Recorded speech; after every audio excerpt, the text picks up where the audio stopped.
Dear Chair, dear audience, let me introduce my PhD topic, which is daily aspects of oral medicine. My name is Bálint Sárai. I am a PhD student and a periodontology resident in the Department of Public Dental Health. My supervisor is Orsolya Német. My SMS is Bianca Golzio. My mission is to make a positive difference in all patients' life. My vision is to achieve good and affordable oral health for everyone. Here you can see my first two projects, from which the first is investigating the efficacy of different treatment methods in Oral Lichen Planus through a systematic review and a network meta-analysis. The co-investigator for this topic is Eli Guttmacher. Regarding to pathogenesis, Oral Lichen Planus is a chronic inflammatory disease of the oral mucosa. Because of sensitivity, patients at first avoid spicy food. Later, they can only eat neutral taste food and can drink only warm water. The striae cause tension in the mucosa, which makes constant discomfort. The disease is not life-threatening, but it reduces the patient's quality of life for decades. Over time, social anxiety and depression can also develop. Speaking of its treatment, there is no gold standard. Topical steroids are used in the first line, however, these have numerous side effects. Recently, calcineurin inhibitors, which reduce the concentration of pro-inflammatory cytokines, also take place. That's why our aim is to compare the most frequent treatments to get the most effective result.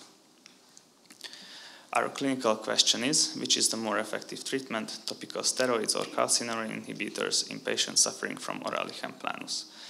Based on the PICO framework, our population is patients with OLP.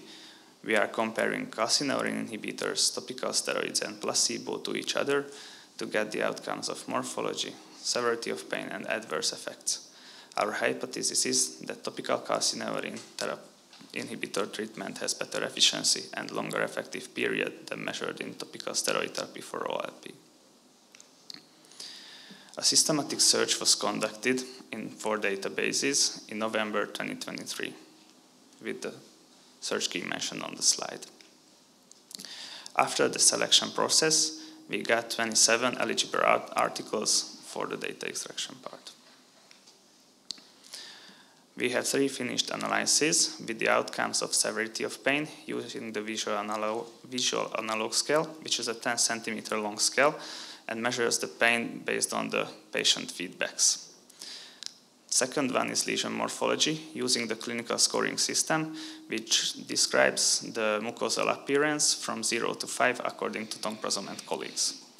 Our third is a type of adverse effect, the transient burning. Transient burning occurs during the first 2 days of treatment period after the drug application. Recent analysis focused on the severity of pain using the visual analog scale. We selected a total of 5 studies into the analysis with data on 275 subjects. According to Sucraplot, based on our analysis, calcineurin inhibitor therapy was the most efficient, as the area under the curve is the largest in this case, followed by steroid therapy.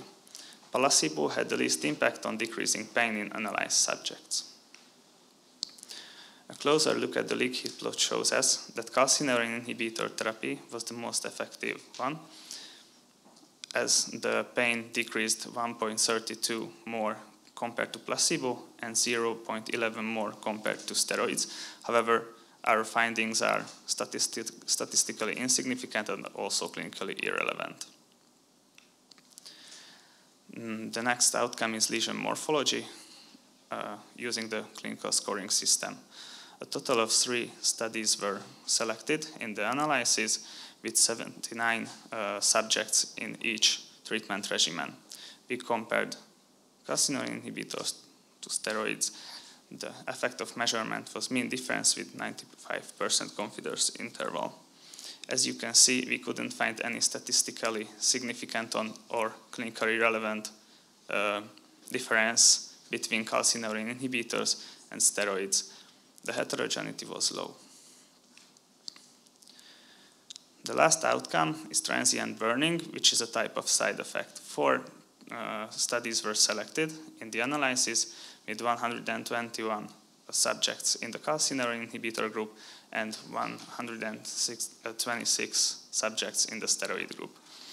As you can see, transient burning occurred almost 2.5 times more in the calcineurin inhibitor group. However, it's not statistically significant, but it's clinically relevant, and the heterogeneity is also low. Based on our findings, we can say that the strengths of our meta-analysis is this is the first network meta-analysis. Only randomized control trials were included, and there are direct and indirect comparisons between the treatment possibilities. The limitations are that we have small sample sizes from a heterogeneous population, and also there are different treatment periods grouped together. We can conclude that calcineurin inhibitors are equally efficient as steroids. Also, calcineurin inhibitors have more side effects during the first 2 days of treatment period. For the research part, there is a need for a universal scoring system according to the mucosal appearance. There is a need for a longer follow-up period and a need for better side effect reports. We got back our manuscript from the language editing, and I plan to submit this week my manuscript into the BMC Oral Health, which is a Q1 journal with the impact factor of 2.72.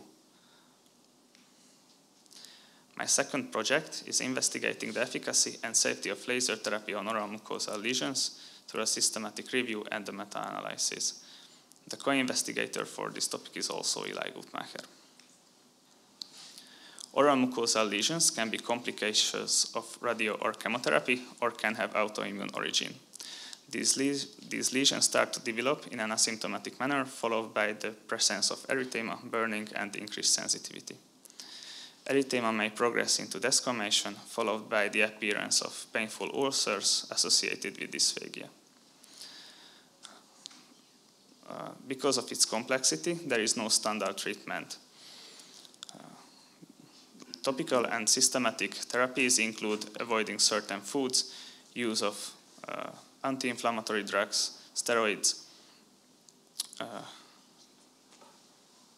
and also local anesthetics. There is a newer approach also that uses laser to prevent and heal these oral mucosal lesions. Our aim is to help patients with recurrent pain to live a quality life. According to that, our clinical question is, how efficient is laser therapy compared to conventional therapy on oral mucosal lesions? We are comparing laser therapy to conventional treatments in a population with oral mucosal lesions to get healing time and severity of pain. Our hypothesis is that laser therapy has better efficiency, less harmful effect, and promotes healing better than conventional treatments on oral mucosal lesions. A systematic search was conducted in 3 databases with the search key mentioned on the slide. After the selection process, we got 66 eligible articles for the data extraction. And I finished the data extraction this midnight, so I couldn't upload it.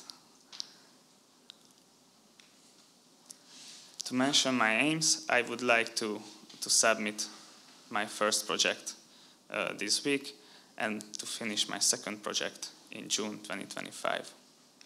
To end my presentation, I would like to mention a quote from Katinka Hossu, who said, "Success is an achievement and not a final destination." Thank you for your attention.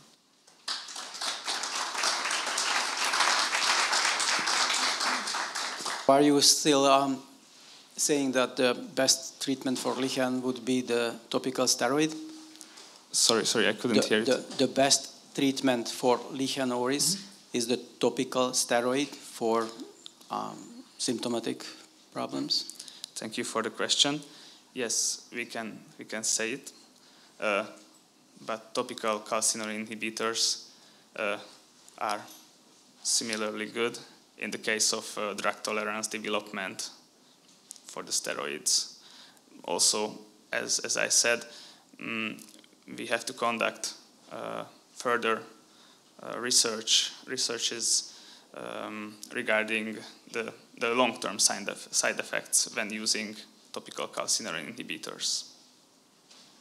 Right, so still the side effects are worse for the... We don't know yet.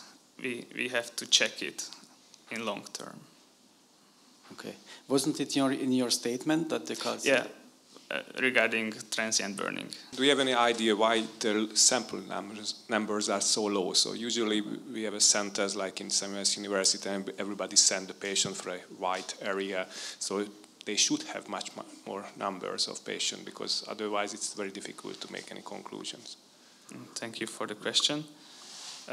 We had a lot more articles, but they had not enough data. Yeah, not about the article. Okay, the article is also a question, but the number of the patient within an article is very low. So I never start a clinical study like that with number of 10, especially if I have 2 groups, and it is not a interventional or a large. It's not a surgery treatment. So I wondered why they cannot collect much hundreds of patients. Because the treatment is very easy, collecting patient is quite easy if you have a center.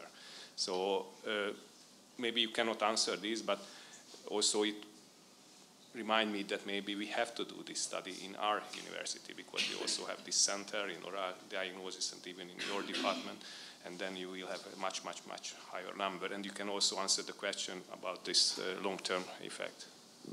Yes, thank you for your advice.